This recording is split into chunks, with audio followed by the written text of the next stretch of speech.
understand when it had nothing to do with her having poor communication. It had to do with you just being an abusive individual. Right. Nah, I mean, you can't. It's no such thing as it's over poor communication. You feel me? Our I generation want to is add different, something though. to that though. Yeah. Some of that shit starts in the crib. Yeah. Right? Your mom smacks the son. Your dad smacks the daughter. You know what that does? That introduces the idea of intergender violence. Like if your mom smacked the shit out of you, think it's okay. Your dad smacked the shit, you know what I mean? That introduces the idea that intergender violence is cool. It's normal. It's okay, normal. right? So Makes it acceptable. sometimes Yeah, that morally shit it's starts in the acceptable. crib. Like that shit starts when you 6 and you don't even know it. Like your mom smack fire out you, beat you with a broomstick, beat you know what I mean? I was one of them kids. Yeah, me too. I had a mama I that had whipped to get, ass, man. my grandmother had the wooden spoon in the Word, kitchen. Nigga, facts. that she whoop.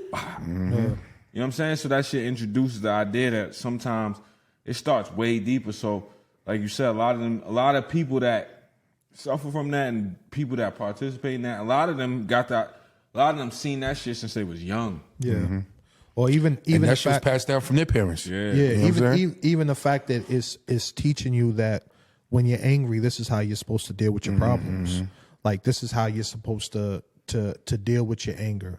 You're supposed to, lash out or cause bodily harm to somebody else. Like, and that's part of all of that. This is why when they get older, they're abusive because, like you said, you learned it at an early age. They say that violence is a learned behavior, bro. Yeah, like, absolutely. When people are violent, bro, it's a learned behavior. Yeah, absolutely. There's a book called American History on Violence, man. It breaks it down, like, from dudes, like, ancestors from slavery all the way to where he was a felon. They committed, like, a murder in Wisconsin somewhere, all the way to the point where the grandson was a subway shooter that represented himself in court in the 70s. It's a wild book. It's all true story, too.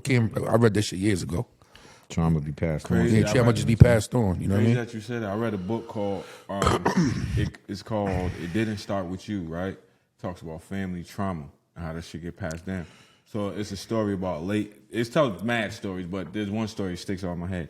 It was a lady that whenever she got depressed, she used to say shit like, I wish I could jump into a pit of fire and just incinerate, right? And the therapist was like, why do you say that? Why do you say, I wish I could jump into a pit of fire and incinerate? Of all things. Turns out that her grandparents was in the Holocaust. Oh. You see what I'm saying? So that fear, because it never got checked with her grandparents, got passed down to her. So whenever she got depressed, it would be like, yo, I wish I could jump in a pit of fire and just, because that's what happened to her people. So like Nice was saying, that trauma gets passed down through fucking generations. Sometimes. Team, 4 dudes from the dirt with our eyes on the goal. Took coal, applied pressure, and made it a diamond throw.